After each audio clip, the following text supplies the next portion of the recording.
같은 본문을 가지고 세 번째 얘기하고 있는데요. 한 번 더 얘기해야 될 것 같습니다. 네 번 정도 같은 본문을 가지고 생각하려고 하는데요. 오늘은 이 본문 말씀에 특별히 요한의 아들 시모나라고 하는 제목을 가지고 생각하면서 우리 선교사님 이제 한 소요 시간이 한 20분 정도 된다고 그럽니다. 탄자니아 선교 보고를 이제 하실 텐데요. 제가 설교를 먼저 하고 탄자니아 선교 보고 받는 게 나을 것 같아요. 그래서 설교를 길게 하면 안 될 것 같고요. 짧게 핵심적인 내용만 한 10분 안에 짧게 하는 게 제일 어려운데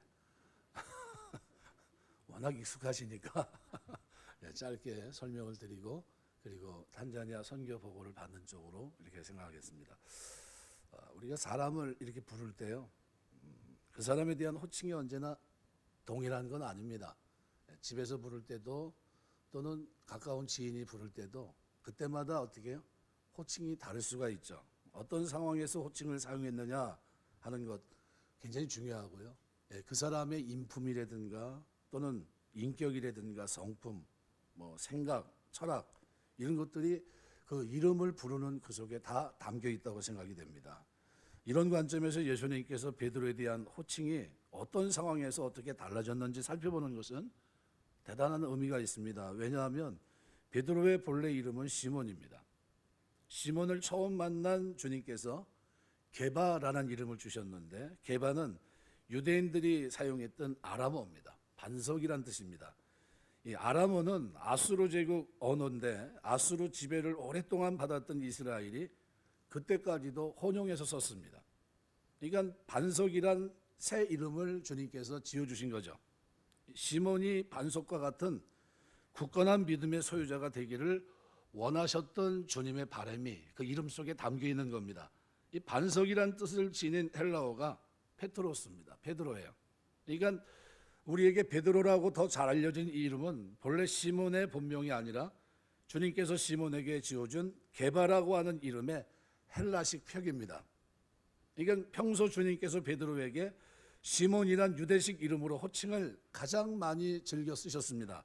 그래서 오늘 누가복음 7장 40절에 보면 시몬아 내가 내게 이를 말이 있다 시몬아라고 부르세요. 마가복음 14장 30절 시몬아 자느냐 내가 잠시 동안도 깨어 있을 수 없더냐 시몬이라 부르시거든요. 평소에 베드로가 가장 친근감 있게 느낄 수 있는 유대식 이름 시몬, 이거 시몬으로 불러주셨던 겁니다. 그러니까 베드로를 단순한 제자가 아닌 때로는 자식 같고 때로는 친구 같고 때로는 형제로 여기고 계셨다는 것을 의미합니다. 예루살렘에서 주님께서 제자들과 마지막 만찬을 가지신 직후입니다. 이제 몇 시간 후면 예수님은 이제 잡혀서 십자가에 죽게 되는 최후의 순간을 이제 맞이하고 있는데, 근데 그 절대절명의 순간이 다가오고 있는데 제자들은 누가 더 높으냐? 예수님이 만일 로마를 물리치고 이스라엘 나라를 회복하게 된다면 누가 오른편에 누가 왼편에 서야 되느냐? 이 문제 가지고 다투고 있었습니다. 그 모습을 침통하게 보시던 주님께서는 베드로를 극히 이례적으로 베드로라는 헬라식 이름으로 부릅니다.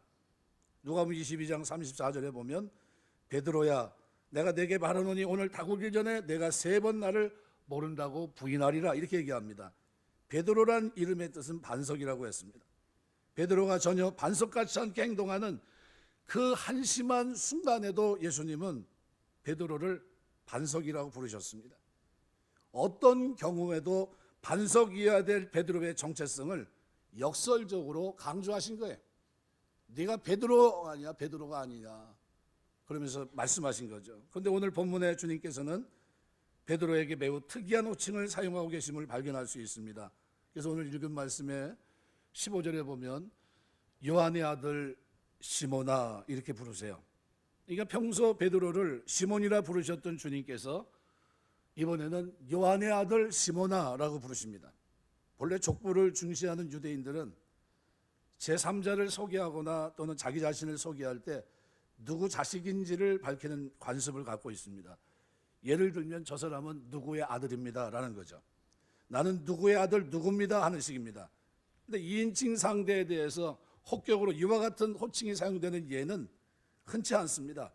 굳이 사용한다면 상대에 대해서 격식을 갖추어서 예의를 표할 때입니다.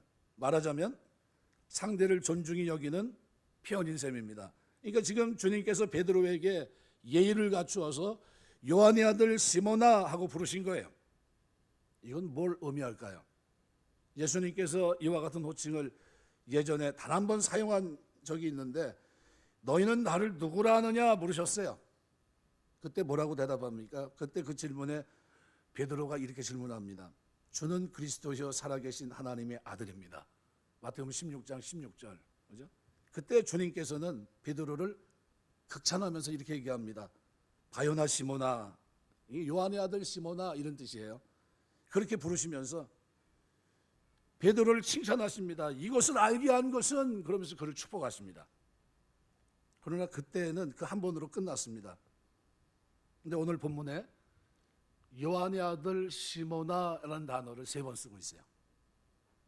굉장히 의미가 있는 단어를 반복하고 있는 겁니다. 위대한 신앙 고백을 했을 때 드렸던 그 단어를 3번 사용하고 있는 거예요. 뭘 얘기할까요? 같은 장소에서 똑같은 상황을 눈앞에 두고 그리고 똑같은 얘기를 하고 있는 겁니다. 베드로에 대한 예수님의 모든 호칭에 의미가 있다는 것을 상기할 때 여기에는 깊은 의미가 있다는 것을 알 수 있습니다. 그 의미가 도대체 무엇일까요? 주님께서는 우리에게 무엇을 일깨워 주시기 위해 요한의 아들 시모나라고 하는 이름을, 이 호칭을 3번씩이나 사용했을까? 그렇게 중요한 신앙 고백을 했을 때 바요나 시모나 내가 복이 있다 얘기했던 그 고백을 마지막 실패자 그리고 그들을 찾아가서 만난 그 자리에서 디베랴 바닷가에서 그런 말씀을 하고 계신 겁니다. 왜 그랬을까요? 3번이나 부인했던 베드로에게 속죄의 기회를 주시기 위해서였습니다.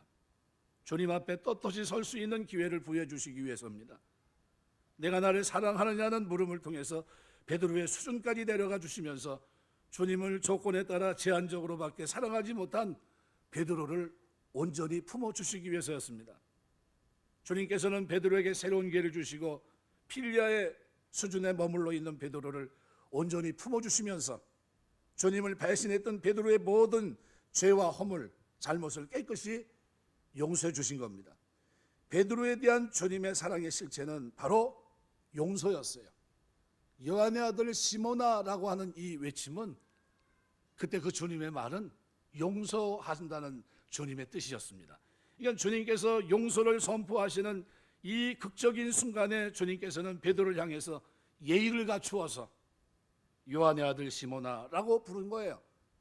그냥 시모나라고 불러도 될 텐데 그렇게 하지 않으셨어요. 한 번이 아니라 3번씩이나 반복하십니다. 그렇다면 여기서 우리는 2가지 깊은 의미를 발견할 수 있습니다. 첫 번째는 참된 사랑은 참된 용서이고 참된 용서는 반드시 상대에 대한 예의로 나타나야 된다는 거예요. 내가 누구를 용서할 때 높은 자리에 서서 용서하는 것은 잘못된 용서입니다. 왜요? 그 용서를 받은 사람이 새롭게 변화되지 않기 때문이죠. 교만한 사람이 용서해 주는 용서를 받은 사람은요, 사랑할 수가 없어요. 그러나 겸손한 사람이 용서한 용서를 받은 사람은요, 사랑할 수밖에 없고 돌이킬 수밖에 없는 겁니다. 바꿔 말하면 참된 용서는 상대에 대한 존중으로 나타나야 된다는 거죠. 누구를 용서한다면 그에게 돈이 많거나 지위가 높아서가 아니라 그 사람 자체가 귀하고 중하기 때문에 용서합니다.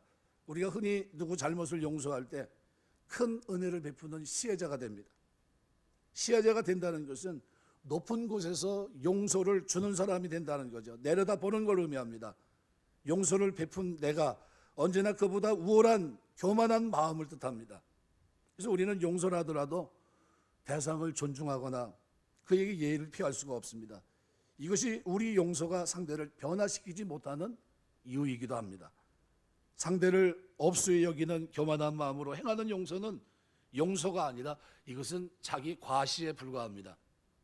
주님은 부활하신 주님이 요한과의 그 만남 속에서 요한의 아들 시모나 내가 나를 사랑하느냐 물으시면서 똑같은 질문을 3번이나 하시면서 의미가 부여되어 있는 요한의 아들 시몬이라는 이름을 통해서 철저하게 존중하면서 용서하시는 주님의 모습을 우리가 볼 수 있습니다. 우리에게 하나님께서 행하신 것을 보면 우리는 진리의 배신자였던 오늘 우리를 위해 우리 주님은 십자가 지셨고 우리를 구원하십니다. 더러운 우리 죄를 용서해 주시기 위해서 하나님께서 당신의 독생자를 우리에게 보내주셨다는 것 자체가 우리를 향한 하나님의 최고의 예입니다. 하나님이신 그분이 성육신하는 것도 그렇고요, 성육신하셔서 우리의 죄를 짊어지시고 십자가에서 피 흘려주신 것은 겸손의 극치입니다. 우리의 죄값을 치러주시기 위해 성자 하나님이 친히 못 박혀 돌아가셨다는 것 자체가 우리를 향한 하나님의 최고의 예의예요. 하나님의 영이신 성령께서 하찮은 우리와 날마다 함께 해주시는 것 자체가 우리를 지극히 존중히 여기고 있음을 보여주시는 하나의 특별한 예입니다. 하나님께서 벌레보다 못한 우리에게 왜 이처럼 하나님의 예의를 다하시면서 우리를 존중히 여겨주십니까? 하나님은 사랑이시고 사랑은 용서이면서 용서는 예의이고 예의는 존중이기 때문이에요. 이것이 주님께서 디베라 바닷가에서 베드로에게 보여줬던 아름다운 모습이에요. 하나님의 용서는 겸손한 용서였고요, 그 겸손한 용서 속에 하나님의 생명의 역사가 담겨 일어나게 되는 겁니다. 이 용서를 받은 베드로가 어떤 사람이 됩니까? 사랑의 사도가 돼요. 용서할 줄 아는 사람이 되고요, 깨어있는 사람이 됩니다. 이것을 우리가 깨닫는다면 우리는 상대를 위해서가 아니라 나 자신을 위해서 참된 용서의 사람이 돼야 돼요. 왜요? 주님이 나를 용서하셨고 주님이 나의 이름을 부르고 계시기 때문입니다. 내가 예의와 존중으로 구별되는 참된 용서의 사람이 된다는 것은 곧 내가 하나님 앞에서 참된 사랑의 사람으로 바로 서는 것을 의미하기 때문입니다. 그러므로 용서는 선택사항이 아니라요, 그리스도인에게는 의무입니다.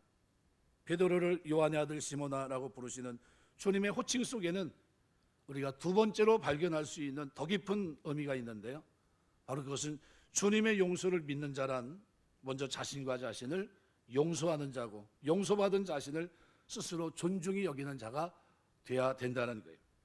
많은 사람들이 하나님 용서를 말하면서 자기 스스로를 용서하지 못합니다. 죄를 회개하긴 했지만 죄의식에서 벗어나지 못합니다. 자신을 용서할 수 없는 자는 자기 자신을 존중할 수도 없고요, 자신을 존중할 수 없는 사람은 하나님 말씀 앞에 바로 설 수도 없습니다. 자신을 용서하지 못한다는 것은 하나님의 용서를 믿지 못하는 것을 의미하기 때문입니다. 우리가 알고 있는 사도 바울은 그를 그리스도인들을 잡아 죽이던 사람입니다. 죄인 중에 괴수예요, 자기 말대로. 그러던 그가 어느 날 주님의 부름과 주님의 용서하심을 받습니다. 근데 그는 정죄감에 사로잡혔어요. 그리고 말할 수 없는 탄식으로 고백되어집니다. 이것이 로마서 7장에 기록되어 있는 바울의 모습이에요. 7장 22절부터 24절까지 보시면요, 이렇게 표현합니다. 내 속으로는 하나님 법을 즐거워하되 내 지체 속에 한다는 법이 내 마음의 법과 싸워 내 지체 속에 있는 죄의 법으로 나를 사로잡아 오는 것을 보는도다. 오라 나는 공고한 사람이로다. 이 사망의 몸에서 누가 나를 건져내랴. 우리 주 예수 그리스도를 말미암아 하나님께 감사하리로다. 그런즉 내 자신이 마음으로는 하나님의 법을, 육신으로는 죄의 법을 섬긴다 그랬어요.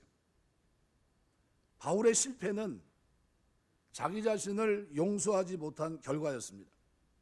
정죄감의 노예가 되었을 때 바울은 도저히 자신을 용서할 수 없었습니다.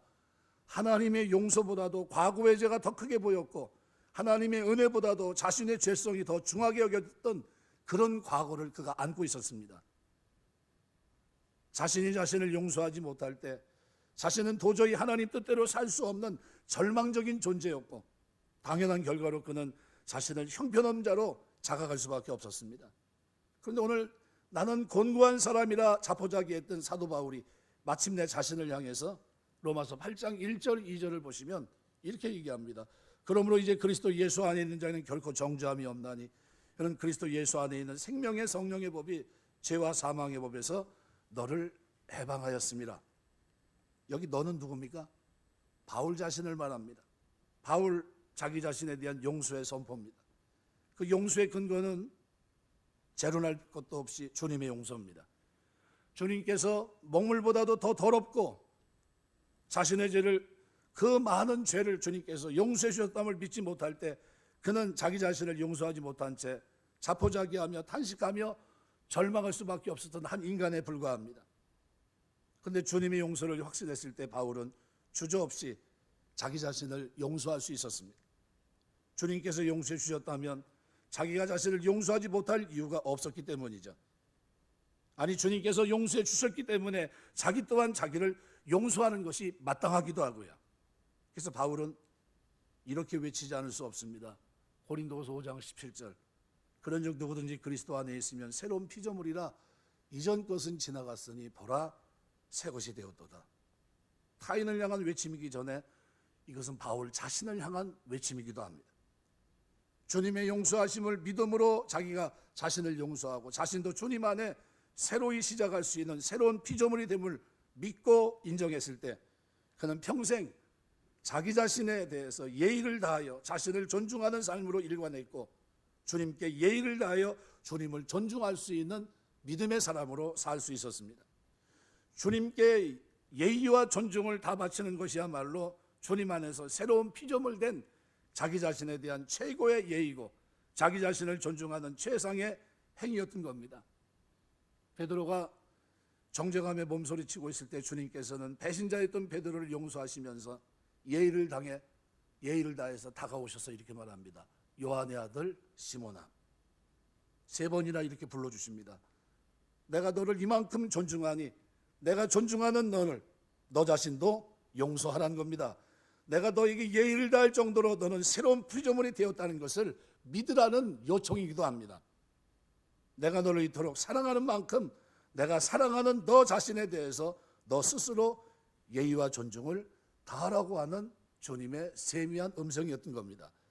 이후 우리는 사도행전에서 전혀 다른 베드로를 만납니다.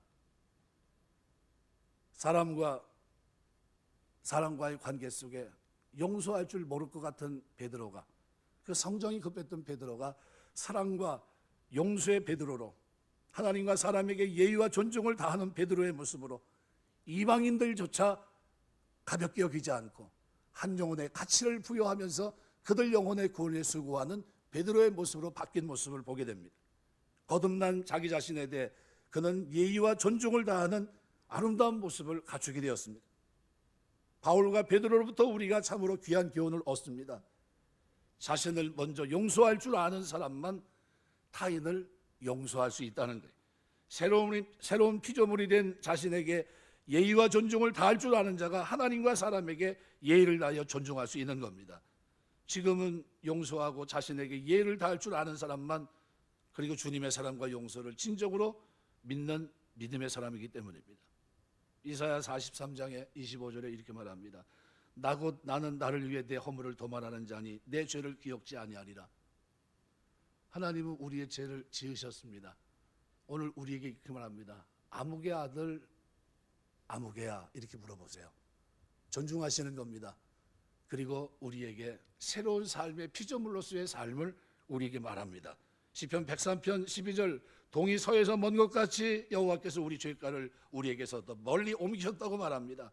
하나님께서 이미 용서하신 것을 스스로 용서하지 못하는 불신앙의 어리석음을 범치 말아야 됩니다. 죄에 민감하라는 것은 지금 죄와 맞서 싸우라는 것이지, 이미 회개한 것을 다시 기억하고 그로 인해 죄의식의 노예가 되라는 말이 결코 아니기 때문입니다. 그것은 하나님의 용서를 믿지 못함의 증거일 뿐입니다. 어떤 경우에도 가룟 유다가 돼서는 안 됩니다. 가룟 유다는 2가지 죄에서 벗어나지 못합니다. 하나는 주님을 판 것이고, 또 하나는 자기 자신을 용서하지 못한 거예요. 자살로 그의 생을 마감한 것은 자신을 정죄했기 때문입니다. 그리고 그는 차라리 태어나지 말았으면 좋을 뻔했다는 주님의 말씀대로 은 30냥을 돌려준 양심이 회복된 모습을 보여줍니다. 그러나 그는 자신을 용서하지 못한 채 정죄 속에서 그는 주님의 품을 떠나갑니다. 더 이상 죄의식의 노예가 되지 않게 되시길 주의 이름으로 축원합니다. 교회에 오면 기도하는데 무슨 기도하냐면요, 과거에 지은 죄까지 계속 회개만 하는 분이 있어요. 좀 잊어먹어야 되는데, 주님은 용서했다고 하는데 자기는 그 죄책감에 지금도 그러고 있어요. 그냥 날마다. 그러지 말라는 거예요. 자유하시길 주의 이름으로 축원합니다. 현재의 삶에 성실하게 사는데 하나님이 나를 존중하는데 왜 나는 나 자신을 존중하지 않습니까? 하나님의 용서를 믿어야 돼요. 하나님께 당신의 독생자를 내어주실 정도로 존중해 주신 자신을 존중해야 됩니다. 그리스도 안에 새로운 피조물이 되었음을 믿어야 됩니다. 새로운 피조물답게 그리스도 안에서 살아갈 수 있음을 확신해야 됩니다. 하나님과 사람을 향해 예의를 다하면서 거듭난 자신을 다해서 예의를 갖춰야 돼요. 날마다 우리의 죄를 용서해 주시는 주님은 은혜 속에 우리 자신을 용서하며 존중하는 삶을 살아가는 가운데 우리 역시 진리의 사람으로 굳게 설 수 있는 겁니다. 예수님을 면전에서 배신한 베드로, 그리스도인들을 잡아 죽이던 사도 바울, 남의 아내를 빼앗고 그 남편을 죽여 살인교사까지 했던 다윗도 변화됐습니다. 그렇다면 어찌 우리인들 가능하지 않겠습니까? 나로서는 불가능하지만 내게서 하나님으로부터의 예의를 다하시며 나를 존중해 주시는 주님께서 오늘 우리와 함께 하십니다. 오늘 나와 함께 하세요. 그래서 예수 그리스도는 언제나 우리의 복음입니다. 말씀 맺겠습니다. 그런 면에 있어서 우리 예수 믿는 사람들은요, 나 스스로 죄 용서 받은 사실에 대한 자긍심이 있어야 돼요. 주님이 나 때문에 십자가 지셨고 그로 인해 주님이 나를 그렇게 존중하시고 새로운 피조물로 만드셨다면 이제 과거의 죄는 뒤로 하고 현재와 미래 속에서 어떻게 해요? 죄에 대해서는 죽은 자여 의에 대해서는 산 자로 새 생명 가운데 행하는 자로 거룩한 백성으로 살기를 다짐하면서 주님이 나를 존중하시고 용서하셨다면 나도 존중하며 용서하며 이 땅을 살아내겠습니다 하면서 우리에게 주어진 모든 일과 속에서 날마다의 삶 속에서 나는 죽고 내 안에 그리스도가 사는 그 삶을 살아내야 하는 줄 믿습니다. 요한의 아들 시몬아, 그냥 부른 이름이 아니라는 사실을 기억하세요. 주님의 용서가 그 속에 담겨 있었어요. 일상 부르던 이름이 아니라 주님은 그 마지막 중요한 순간에 죄책감으로부터 벗어날 수 있도록. 그래서 제가 전에 그런 얘기를 했어요. 가룟 유다가 지은 죄가 큽니까? 베드로가 지은 죄가 큽니까? 베드로는 은 30의 숨을 팔았지만 가룟 유다는 계집아이 앞에서 3번이나 부인하면서 마지막에는 맹세까지 했어요. 제 경중은 조금 이제나 저제나 마찬가지예요. 그런데 누가 복을 받았습니까? 베드로가 복을 받아요. 부르시고 의롭다 하시고 영원롭게 하신 하나님께서는 그를 버리지 않고 찾아오셔서 죄책감을 멀리하고 이제는 자유자로 죄 용서받은 자로 새로운 피조물로 이제는 존중하며 사랑하며 살 수 있는 사람으로 오늘 베드로를 세워주신 겁니다. 그리고 주님은 이 땅에서의 삶을 마감하세요.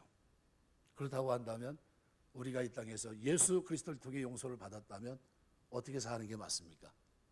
높은 자리에서 나에게 죄 지은 사람에게 어떻게 다스리듯이 교만한 모습이 아니라요, 낮아진 모습으로 그들이 우리의 용서를 받아들이며 존중하는 모습을 받으면서 예수 믿는 사람이 다르구나, 그것을 느낄 수 있어야 되고요. 그런 존중이야말로 진정한 용서고, 이 용서를 받은 그들에게 하나님의 복음의 역사가 일어나는 줄 믿습니다. 그 일에 쓰임받는 저와 여러분 다 되시길 주님으로 축원합니다. 기도하겠습니다. 하나님